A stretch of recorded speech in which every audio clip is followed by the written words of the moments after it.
नमस्कार, मैं ज्योति निषाद और आज हम बात करेंगे ऐसे राजनीतिक मुद्दे पर जो न सिर्फ हरियाणा बल्कि कांग्रेस की अंदरूनी स्थिति को उजागर करता है, बल्कि ये भी सवाल खड़ा करता है कि क्या देश की सबसे पुरानी पार्टी आज खुद को संभालने की स्थिति में है।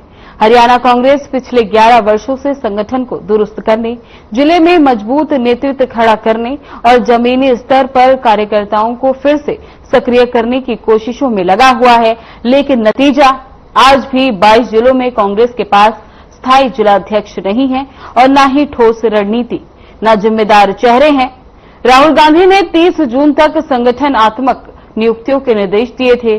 15 जुलाई तक जिलाध्यक्षों की घोषणा की उम्मीद भी जताई गई थी, लेकिन अब जुलाई का अंतिम सप्ताह है और फाइलें अभी भी आला कमान की मेज पर धूले फाक रही हैं। तो सवाल वही है कि क्या हरियाणा कांग्रेस नेतृत्व विहीन हो चुका है? क्या गुटबाजी, असमंजस और अस्थिरता की जड़ें इतनी गहरी हो चुकी हैं कि संगठन चलाना भी मुश्किल हो गया है? और क्या ये देरी सिर्फ रणनीतिक है या नेतृत्व की कमजोरी और प्राथमिकता की कमी को उजागर करती है? और सबसे अहम बात कि अगर विपक्ष ही दिशाहीन रहेगा तो लोकतंत्र का संतुलन कैसे बनेगा? तो इस चर्चा में हमारे साथ बीजेपी से रामराजी जी जुड़ चुके हैं और कांग्रेस से कांग्रेस प्रवक्ता नीरज गुप्ता हमारे साथ जुड़ चुके हैं। रामराजी जी बहुत बहुत धन्यवाद, बहुत बहुत स्वागत आपका हमारे साथ जुड़ने के लिए और नीरज जी आपका भी बहुत बहुत स्वागत हमारे साथ जुड़ने के लिए। तो मेरा पहला सवाल नीरज जी आपसे रहेगा कि 11 साल हो गए हैं और 1 महीना भी निकल गया है जो दिया गया था डेडलाइन का, लेकिन अभी तक लिस्ट जिलाध्यक्षों की जारी क्यों नहीं हुई? जिलाध्यक्ष लगभग तैयार है। मैं मान गया आपसे 11 साल गुजर के ऊपर 1 महीना भी गुजर गया, लेकिन अभी 3-4 दिन में घोषणा हो जाएगी और सिर्फ औपचारिक घोषणा करके बाकी है। नामों को मंथन कर लिया है और शॉर्ट लिस्ट हो गया, सब कुछ तय है, सिर्फ घोषणा बाकी है। तो मानता हूँ संगठन हमारा लेट हो गया। अगर संगठन लेट ना होता, आज दिन ही कुछ हो रहे थे, सरकार हमारी होती, ये बक्स में बैठे होते, तो वो हमारी बहुत बड़ी गलती है। मैं इस बात को डिनाई नहीं कर रहा और 1 महीना भी डेडलाइन भी खत्म होगी, लेकिन 30-31 तक संगठन हर हालत में बन जाएगा और उसकी जल्दी घोषणा लाभ से लिस्ट भी आ जाएगी। आप देखना आने वाले 2 दिन में सब काम हो जाएंगे जी, क्योंकि अभी लोकसभा ही चल रही है। हमारे बड़े सीनियर लीडर वहां भी व्यस्त है कि मानसून सत्र चल रहा है, तो वो थोड़ी देरी लग रही है। जैसे ही टाइम मिलेगा आज 1 दिन में घोषणा चालू हो जाएगी जी। रामराजी जी, नीरज जी ये भरोसा दिला रहे हैं कि 4-5 दिन संगठन का विस्तार किया जाएगा, जिलाध्यक्षों के नाम की घोषणा कर दी जाएगी। तो क्या लग रहा है, जब 1 महीने में ये लोग घोषणा नहीं कर पाए तो 3-4 दिन में कर देंगे?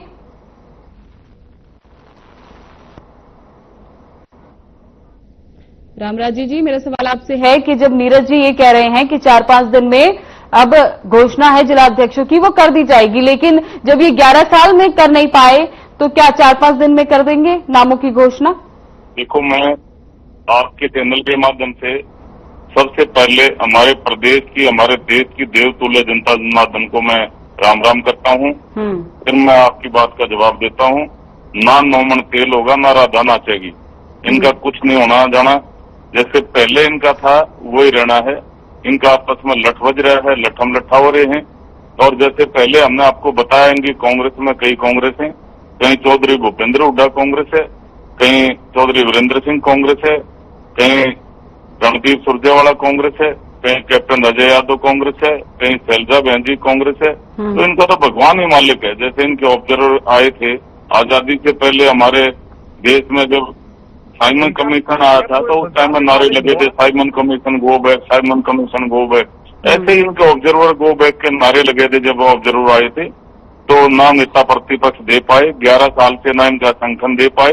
और मैं अपनी बताना चाहूंगा, विश्व का सबसे बड़ा संगठन है हमारा, सबसे बड़ी पार्टी है और अनुशासन से हमारी पार्टी चलती है, लोकतंत्र से हमारी पार्टी चलती है।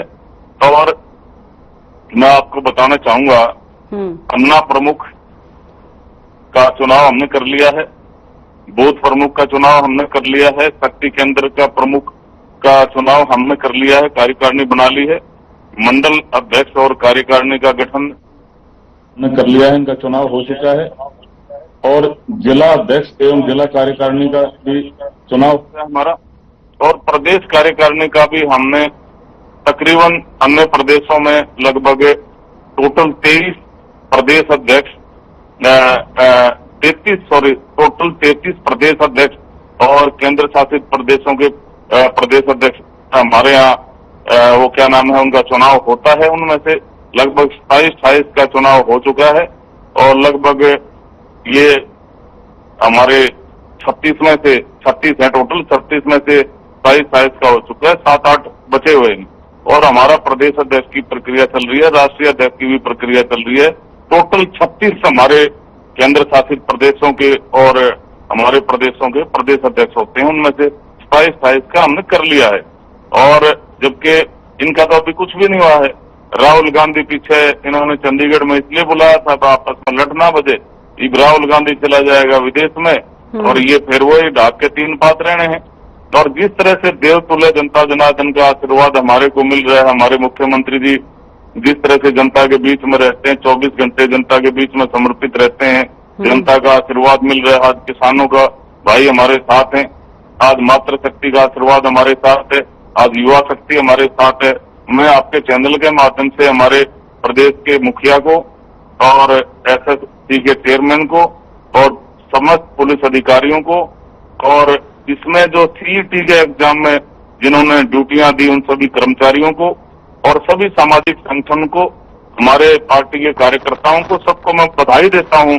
13 लाख से ज्यादा बच्चे इस सीईटी की परीक्षा में बैठे थे और बहुत ही मैं समझता हूं ये एक महापर्व के रूप में मनाया जा रहा था और इसको संपन्न किया, कोई चूक नहीं हुई। इस बात के लिए भी मैं सभी को बधाई देता हूं।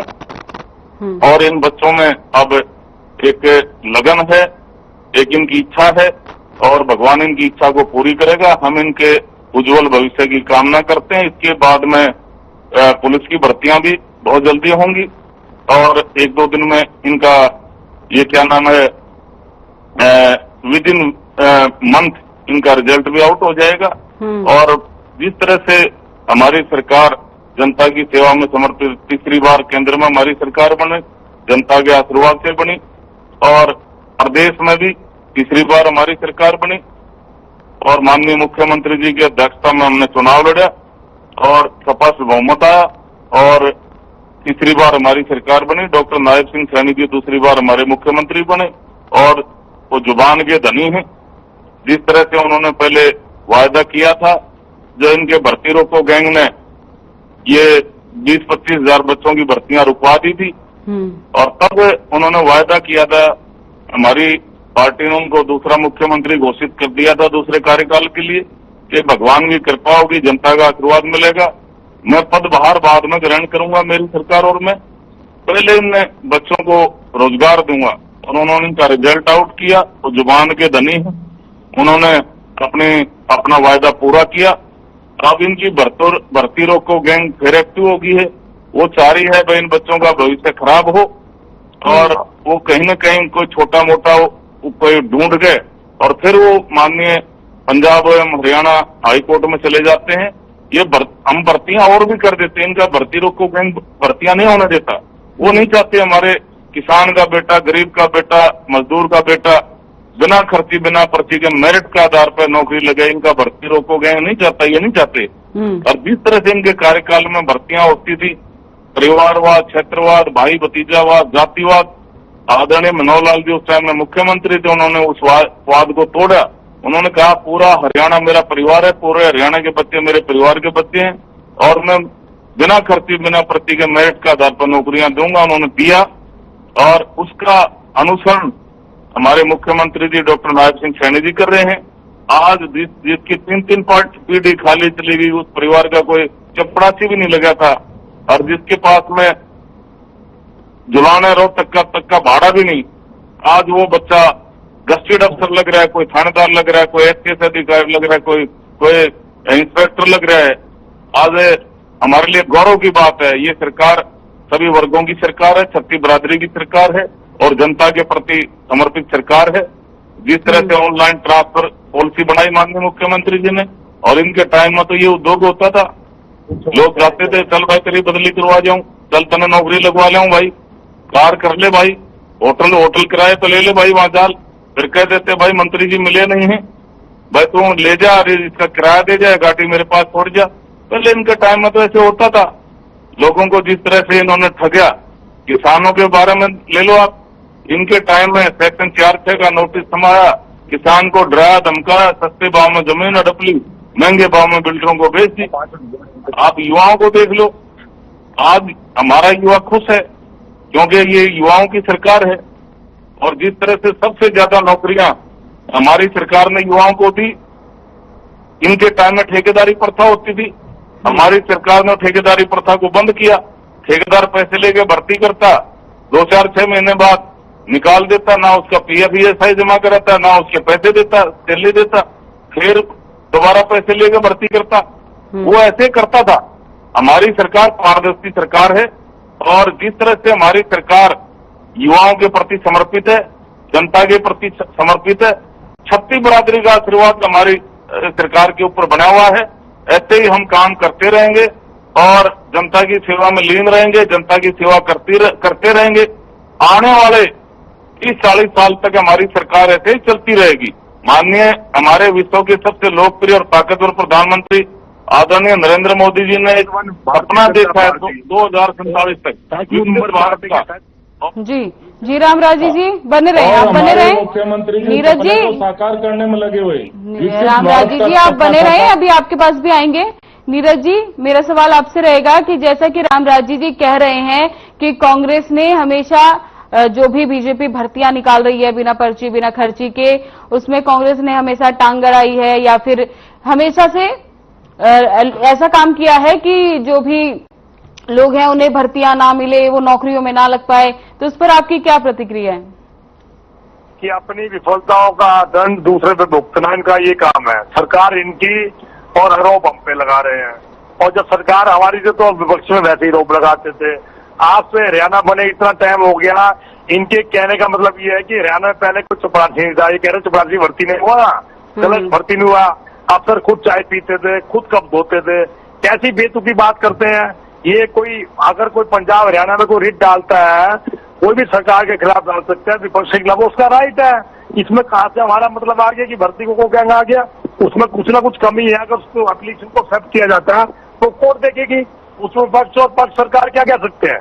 कोई भी जननीति आ जाए डाल सकता है, तो पूरा राइट है, संविधान में राइट दिया गया। देखिए सब बेकार की बात है। ये भ्रष्टाचार इनके कार्यकाल में कितना बढ़ना है आप अच्छी तरह जानते हैं। सरकार है गंगोत्री। रामराजी जी अपनी बारी का इंतजार करिए, आपके पास भी आएंगे हम। हाँ, मैं आपके चैनल के माध्यम से बोलता हूँ, अगले आने वाले 4 साल बाद इनका सुपड़ा साफ हो जाएगा। ये बीजेपी दो पार्टी की सरकार की भ्रष्टाचारियों की मशीन है, जो पक्ष के नेताओं को ले जाती है, पक्ष को भ्रष्टाचारी बोलती है, और सब जब इनकी सरकार बन जाती है उसको मशीन में डाल के व्हाइट वॉशिंग कर देते हैं और फिर कह रहे कोई भ्रष्टाचार नहीं। और जिन जिन पार्टियों पर इल्जाम लगा देते हैं हमारी पार्टी के नेताओं, ये भ्रष्टाचारी है, भ्रष्टाचारी सरकार है, भ्रष्टाचारी मंत्री है, उन सबको अपनी पार्टी में लिया हुआ उन्होंने। और वहां जाते ही एक दूध के दूल्हे हो जाते हैं। अपनी सरकार बनाने से मतलब है, इनको कोई जननीति आती नहीं। अरे जो बीजेपी पार्टी राम मंदिर के नाम पे करोड़ों का चंदा खा सकती है, उसका आज तक पता नहीं वो चंदा कहाँ गया, उसकी कोई रिपोर्ट नहीं। तो आप देखिए इनकी मानसिकता कितनी है। ये तो राम के नाम पे वो बोलते हैं, ये तो वो कहते हैं राम को हम लेके आए हैं। कितनी अजीब बात है। अरे भाई राम तो संसार को लेके आए हैं, ये कह रहे हम राम को लेके आए हैं। ये तो किसी को नहीं मानते। और राम जी की लल्ला जी ने इनको अब लोकसभा में भटकनी दे दी, तब भी इनका घमंड नहीं टूटा। अरे शर्म करो यार, धर्म और राम जी के नाम पे जब बीजेपी आती है, धर्म और राम के नाम पे जनता को लुटाती है, लड़वाती है, ये इनका काम है, ये इनका प्रोटोकॉल है। अरे विकास के नाम पे वोट मांगो, दिखाते हो हिंदू मुस्लिम, हिंदू मुस्लिम, ये इनका प्रोपेगेंडा है।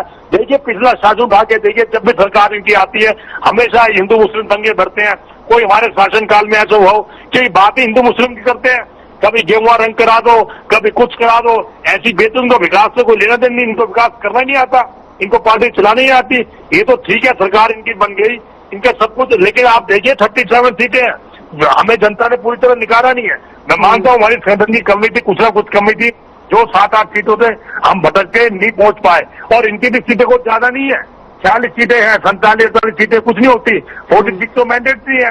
तो इन्होंने जनता ने कहा ज्यादा बहुमत दिया, बताइए। अगर 70-75 देती सीटें तब तो मानता है इस बात की। लेकिन वो ठीक है, हमारी कमी है, हम अपना संगठन नहीं बनाया, हम कमी को सुधार रहे हैं, अपने करेक्शन कर रहे हैं। आने वाले टाइम में 20 साल का समय लगेगा, आने वाला 4 साल बन के सरकार नहीं होगी, मैं आपके चैनल के माध्यम से बोल के जाता हूं उनको, कोई सरकार नहीं बढ़ेगी। भ्रष्टाचारी का बोलबाला, अफसरशाही का बोलबाला है, इनके नेताओं की कोई सुनता नहीं, सिर्फ अफसर जो कहते हैं वही कराने, कोई जनता के काम नहीं हो रहे। तो प्रॉपर्टी आईडी देख लो, लोग धक्के खा के आ जाते हैं। और देखिए शराब का, देखिए शराब की बिक्री नहीं हो पाई, शराब का ठेके की कैसे गैंगस्टर का भय है हरियाणा में। देखिए पहला बार हुआ हिंदुस्तान में कि गैंगस्टर के डर से और शराब के ठेकों की बोली नहीं छूटती। ये तो ऑन रिकॉर्ड बात है, ये इस बात को भी नहीं मानेंगे। अभी आप देखना पुराना राग शुरू कर देंगे कि नायब सैनिक की सरकार है, नायब सैनिक का प्रदेश छोड़ जाओ, ये छोड़ जाओ, कुछ भी नहीं हुआ। नायब सैनिकों गैंगस्टर कुछ मानते नहीं। आप देखिए कितना, मैं फरीदाबाद से आता हूँ, फरीदाबाद में कितना अपराधी का बोलबाला है। यहाँ रोज एक दुर्घटना, एक घटना रोज यहाँ पे एक हत्या डेली होती है। आप ऑन रिकॉर्ड उठा के देख लीजिए फरीदाबाद में क्राइम का चार्ज कितना बढ़ गया। देखिए गैंगस्टर हमें जनता का सरकार। आप मुद्दे पर से भटक रहे हैं। हमारा मुद्दा था कि अभी तक कांग्रेस का विस्तार क्यों नहीं हो पाया नहीं, ये बीच में आपने बोला, देखिए मैंने आपको कहा 4-5 दिन में बन जाएगा। इसी चैनल के माध्यम से मैं आपका मुंह मीठा कराऊंगा, मतलब और राम राज्य कराऊंगा। देखिए तीज का त्योहार चल रहा है, वो दौड़ कर मैं घेवर खिला के मुंह मीठा करा के जाऊंगा। इस बात का मेरा वादा है। आप अच्छा ठीक है, आपकी बात ठीक है, लेकिन अभी तक 11 साल भी बीत गए, 2 डेडलाइन भी निकल गई। जब संगठन का विस्तार नहीं हो पा रहा है, अंदरूनी गुटबाजी चल रही है, तो आप जनता को भरोसा कैसे दिलाएंगे? मैंने, हमारी गलती है, मैंने आपको पहले चैनल में हमारी गलती है। ठीक है, आपकी गलती है, पर ये सब चल रहा है कांग्रेस के अंदर अंदरूनी चीजें, उससे जनता पर क्या फर्क पड़ेगा? जनता भरोसा कैसे करेगी वापस कांग्रेस पे? जनता पे इसका गलत इम्पैक्ट पड़ रहा है, इसलिए जनता ने पूरी तरह भरोसा नहीं किया। अगर पूरी तरह भरोसा करती तो हम 46 से ज्यादा सीट ले आते। मैं मानता हूँ इस बात को, मना कब कर रहा हूँ, ये हमारी कमी है। और इसका कमी का पर रहा है कि जनता में सरकार नहीं कर पा रही, क्योंकि हमारे अंदर इतने कंफ्यूजन है। तो हमें दूर करना चाहिए। मैं खुद बात को मार रहा हूँ, लेकिन संगठन जल्दी बन जाएगा। संगठन जो भी बनेगा पक्का बनेगा, बेहतरीन बनेगा, कांग्रेस के लिए सही साबित होगा। और बिल्कुल देखिए, हम विपक्ष का नेता भी चुन लिया जाएगा और विपक्ष के हम मुद्दे अभी भी उठा रहे हैं। तो ये कमी नहीं है कि हम कोई विपक्ष के पद से आते रहे कि पद मिला। ये सभी काम तब हो गए बिना पद के भी कांग्रेस काम कर रही है। जी रामराजी जी, ये जो कांग्रेस के अंदर अंदरूनी कमजोरी चल रही है, गुटबाजी चल रही है, उससे क्या कोई फायदा हो रहा है बीजेपी को? देखो, हमारे को ना तो नुकसान हो रहा है, ना कोई हमारे को फायदा हो रहा है। क्योंकि हमारा सीधा लगाव, सीधा जुड़ाव प्रदेश की देवतुल्य जनता जनार्दन से है। हम जनता जनार्दन को भगवान मानते हैं। माननीय मुख्यमंत्री जी हमारे बुजुर्गों के पैर छूते हैं, उनसे आशीर्वाद लेते हैं। और जिस तरह से जनता हमारे को आशीर्वाद दे रही है, हम ऐसे जनता की सेवा करते रहेंगे। जनता हमारे को आशीर्वाद देती रहेगी। आने वाले 30-40 साल तक हमारी सरकार ऐसे ही चलती रहेगी। हमारे प्रधानमंत्री जी ने एक सपना देखा है भारत को विकसित राष्ट्र बनाने का 2047 तक, और माननीय मुख्यमंत्री जी उनके सपने को साकार करने में लगे हुए हैं। और मैं इनको बताना चाहूंगा, इन्होंने कोई और भी टिप्पणी करी थी, मेरे भाई ये नायब सैनिक का हरियाणा है लाडले, अपराध मुक्त हरियाणा, भ्रष्टाचार मुक्त हरियाणा, नशा मुक्त हरियाणा, ये नायब सैनिक का हरियाणा है भाई। और दूसरी बात, आपके टाइम में होता था, आपके टाइम में दलितों पर कितने अत्याचार हुए, अरे हमारी बिटिया को, महिलाओं पर कितने अत्याचार हुए। आप याद करो मृतपुर कांड, एक हमारी दलित बेटी को जिंदा जला दिया था। याद करो गोहाना कांड, एक हमारे दलित के बेटे को इस बेरहमी से उसकी हत्या कर दी गई थी। आप भी बोलोगे? आप मातृशक्ति के बारे में बोलना चाह रहे थे। अरे मेरे भाई, निर्वाणा गेस्ट हाउस कांड याद करो, आप तंदूर कांड याद करो। आपके केंद्रीय मंत्री श्री प्रकाश जायसवाल जी हमारी मातृशक्ति के बारे में, हमारी बहनों के बारे में क्या क्या शब्द बोले थे उन्होंने। और हमारी सरकार ने, हमारे विश्व के सबसे लोकप्रिय और ताकतवर प्रधानमंत्री जी ने हमारी बहनों को 33% आरक्षण दिया, और जो मुस्लिम बहनों के लिए कष्टदायक था 3 तलाक खत्म किया। और जिस तरह से हमारी बहनें बिना खर्ची, बिना पर्ची के मेरिट के आधार पर नौकरियां लग रही हैं, ये अपना आप में गौरव की बात है। ये हमारी सरकार लगा रही है, ये डॉक्टर नायब सिंह सैनी की सरकार लगा रही है। जिस तरह से समान विकास कार्य पूरे प्रदेश में हो रहे हैं, हम ये नहीं देखते एमएलए कौन सी पार्टी का है, समान विकास कार्य पूरे प्रदेश में हो रहे हैं। और सरकार का मापदंड होता है जनता। जनता हमारे को आशीर्वाद दे रही है, जनता को हम भगवान मानते हैं, देवतुल्य मानते हैं।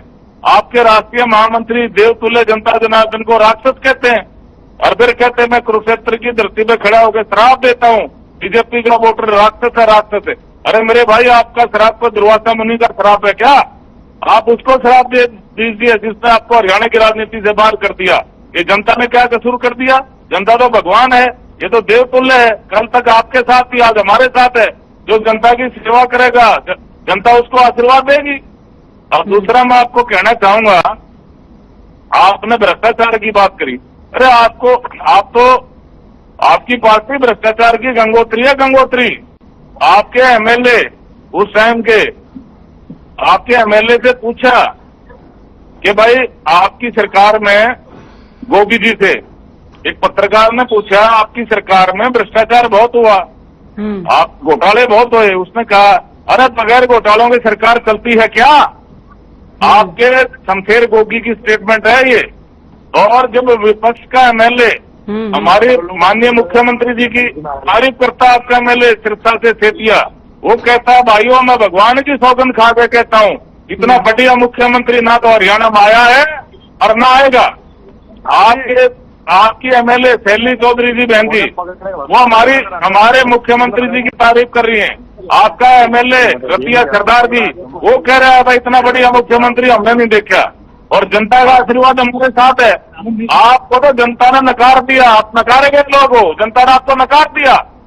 आपकी काट की अंडी चढ़नी थी, चढ़ ली, वो एक बार चढ़ दिया काट की अंडी। जनता में भारी रिएक्शन था।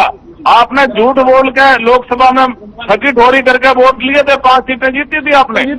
आपने झूठ बोला था संविधान बदला जाना, बहनों को खर्चों में 8,500 रुपये महीना आएंगे, खटाखट फटाफट फटाफट। जनता में रोष था और जनता ने बदले की भावना थी जनता में। बहनों ने झूठ बोल के हमारे वोट लिए, जनता ने हमारे को आशीर्वाद दिया। आदरणीय नायब सिंह सैनी जी की अध्यक्षता में हमने चुनाव लड़ा, स्पष्ट बहुमत हुआ, 48 सीटें आई, जनता का आशीर्वाद से आई। फिर माननीय मुख्यमंत्री जी की ड्यूटी लगी दिल्ली में स्पष्ट बहुमत हुआ, 48 सीटें आई। अब पंजाब में कमल खिलने जा रहा है और जिसमें हमारे मुख्यमंत्री जी की विशेष भूमिका रहेगी, क्योंकि पंजाब का किसान भी ये चाहता है हरियाणा जैसा मुख्यमंत्री आए, सभी फसलें एमएसपी पर खरीदे हम, और किसान का बेटा हमारा मुख्यमंत्री है। रामराजी जी, नीरज जी कह रहे हैं कि बीजेपी हमेशा हिंदू मुस्लिम पे वोट मांगती है, हिंदू मुस्लिम करती है, तो क्या ये सही है कि जब भी वोट आते हैं तो हिंदू मुस्लिम का मुद्दा उठाया जाता है? देखो, ये इसमें बहुत बढ़िया प्रश्न कराया है आपने भी और इसमें भी। ये पार्टी जिन्ना की भाषा बोलती है और इसका एक ही मकसद था, भारत को इस्लामिक राष्ट्र बनाना। ये कांग्रेस का मकसद था। एक भव्य ऐतिहासिक राम मंदिर का निर्माण अयोध्या धाम में बन रहा था, तो माननीय सुप्रीम कोर्ट में केस चल रहा था उस टाइम में, और कांग्रेस पार्टी ने, ये तो इतिहास गवाह है, इन्होंने सुप्रीम कोर्ट में वकीलों की फौज खड़ी कर दी थी। अयोध्या में भगवान रामचंद्र का, भगवान श्री राम का मंदिर ना बने, मंदिर के खिलाफ इन्होंने वकीलों की फौज खड़ी कर दी थी। ये सनातन के विरोधी हैं, भगवान राम के विरोधी हैं, भगवान श्री कृष्ण के विरोधी हैं। ये इनका तो एक ही मकसद था, भारत को मुस्लिम राष्ट्र बनाना। और जिस तरह से इमरजेंसी में इन्होंने हिंदू भाइयों का पकड़ के जबरदस्ती मुस्लिम भी कर दी और दूसरों को छेड़ा भी नहीं, मुसलमानों को। इनका उद्देश्य था अल्पसंख्यक को बहुसंख्यक बनाना, बहुसंख्यक को अल्पसंख्यक बनाना और भारत को मुस्लिम राष्ट्र बनाना। ये जिन्ना की भाषा बोलती है इनकी पार्टी। अब भी इनके रॉबर्ट वाड्रा क्या कहते हैं, इनके राष्ट्रीय दामाद, वो क्या कहते हैं? वो जिन्ना की भाषा बोलते हैं। वो कहते हैं कि मुसलमान भारत में सुरक्षित नहीं है। इनके राष्ट्रीय दामाद की स्टेटमेंट आई थी रॉबर्ट वाड्रा की, और इसलिए आतंकवादियों ने पहलगांव में हमारे हिंदू भाइयों की हत्या करी बदले की भावना से। अरे मेरे भाई, डूब का मर जाओ ऐसी स्टेटमेंट देने से पहले। जी रामराज जी। नीरज जी, जैसा कि रामराजी जी आरोप लगा रहे हैं कांग्रेस पे कि कांग्रेस सनातन विरोधी है और वो चाहती है कि हिंदू राष्ट्र ना बने बल्कि मुस्लिम राष्ट्र बने देश, तो आप क्या प्रतिक्रिया देंगे इस स्टेटमेंट पे? नीरज जी, ये सवाल मेरा आपसे है।